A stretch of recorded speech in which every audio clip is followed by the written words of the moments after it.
नमस्कार मंडळी, श्री स्वामी समर्थ. मी संध्या माझ्या चॅनलमध्ये तुम्हा सर्वांचं खूप खूप मनापासून स्वागत करते. बघा मंडळी, येत्या 30 मार्च 2025ला आहे गुढीपाडवा. आणि बघा, गुढीपाडवा हे प्रत्येक मराठी माणसाचं नवीन वर्ष आपलं गुढीपाडव्याला सुरू होत असतं. म्हणून आपल्याला या गुढीपाडव्याच्या दिवशी आपल्याला अतिशय प्रभावशाली असे 3 तोडगे करायचे आहेत. त्यामधला एक तोडगा म्हणजे आपल्या सर्व शेतकरी बांधवांनी करायचा आहे. यामुळे धरणी माता म्हणजे आपली जी काही शेती आहे ती आपल्यावर प्रसन्न होणार आहे आणि आपल्याला सर्व गोष्टी आपल्याला त्यापासून मिळणार आहेत. त्याच्यानंतर धनधान्य आपल्या घरामध्ये कधीही कुठल्याही प्रकारचं धनधान्य कमी पडू नये, घरात सुख समृद्धी नांदावी यासाठी आपल्याला धनधान्य समृद्धीकारक तोडगा उपाय करायचा आहे.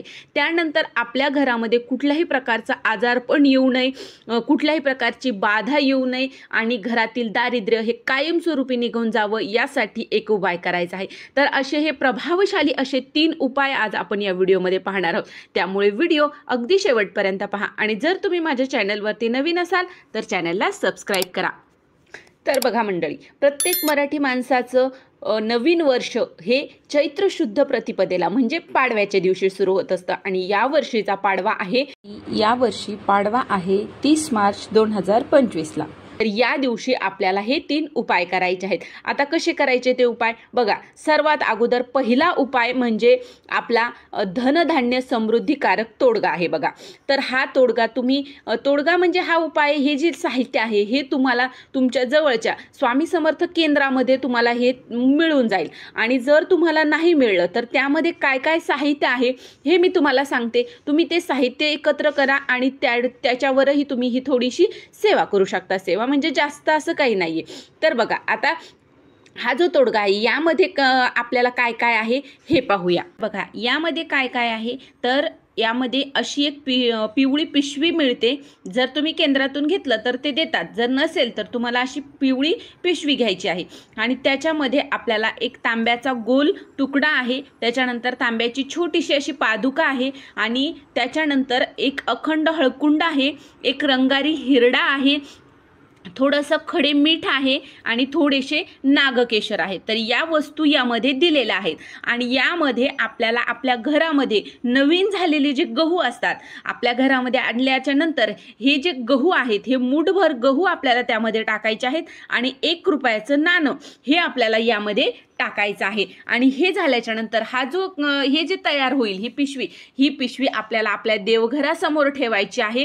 त्याची आपल्याला पंचोपचारे पूजा करायची आहे. हळद, कुंकू, अक्षदा, धूप, दीप दाखवायचा, खडीसाखरेचा नैवेद्य दाखवायचा आहे. आणि त्यानंतर ही पोटली आपल्याला उजव्या हातामध्ये घ्यायची आहे आणि त्यानंतर त्याच्यावर आपल्याला श्री स्वामी समर्थ याचा आपल्याला 1 माळ जप करायची आहे. आणि त्यानंतर गुगुळ असताना त्या गुगुळाचा धूपाचा दाखवायचा आहे आपल्याला त्याच्यानंतर.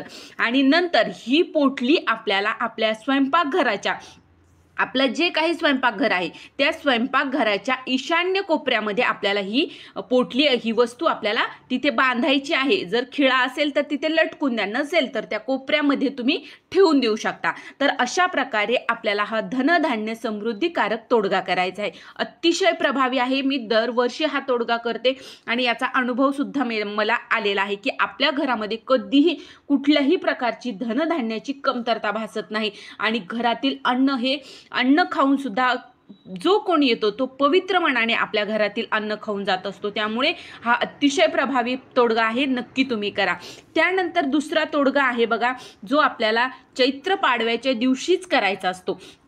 आणि बघा, आता जो आपण धनधान्य समृद्धीकारक तोडगा आहे ना, याचा जो पहिली आपली मागच्या वर्षीची जी पोटली असेल ती पोटली तुम्हाला वाहत्या पाण्यामध्ये तुम्हाला विसर्जित करायची आहे. आणि जर तुम्हाला हा जो धनधान्य समृद्धीकारक तोडगा तुम्हाला या दिवशी नाही करणं झालं, काही प्रॉब्लेम असेल तुमचा, तर तुम्ही हा तोडगा कुठल्याही शुभतिथीला किंवा बुधवारी, शुभतिथी जर बुधवारी येत असेल तर त्या दिवशी सुद्धा तुम्ही हा तोडगा करू शकता.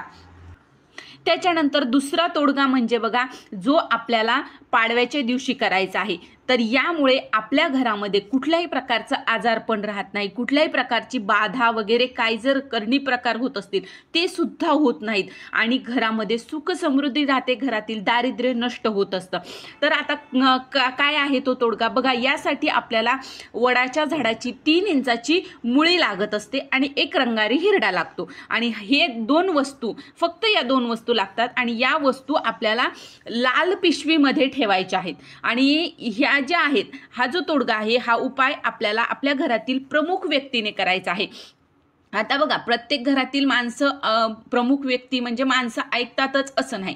जर पुरुषांनी घरातील नाही ऐकलं तर घरातील स्त्रीने केला तरीही चालेल. तर जर ते करत असतील तर त्यांना उजव्या हातामध्ये हा तोडगा घ्यायला लावा, त्याची पंचोपचारे पूजा करा, पाटावर ठेवा, पंचोपचारे पूजा करा, नंतर हातामध्ये घ्या आणि घरातील जेवढे काही व्यक्ती आहेत तेवढ्या सगळ्यांनी तुम्ही देवासमोर बसायचं आहे आणि एक माळ आपल्याला श्री स्वामी समर्थ, श्री स्वामी समर्थ किंवा इष्टदेवत, तुम्ही ज्या देवाला मानता त्या देवाचं नाव घ्या, एक माळ जप करा आणि नंतर ती जी पिशवी आहे, ते तोडगा, ते जे ही हिरडा आणि जी मुळी आहे ती आपल्याला त्या पिशवीमध्ये घालायची आहे आणि हे आपल्या प्रवेशद्वार म्हणजे मुख्य आपलं जे दरवाजा आहे त्या दरवाजावर आपल्याला एखाद्या चौकटीलाच खिळ्याला आपल्याला टांगून ठेवायचे आहे. अतिशय छोटासा उपाय आहे, काही वेळ लागणार नाही, पण अतिशय प्रभावशाली आहे. यामुळे घरात कुठल्याही प्रकारचं व्यक्तीला कोणालाही आजारपण येत नाही, बाधा संकट यापासून आपल्या घराचं स्वामी महाराज रक्षण करत असतात.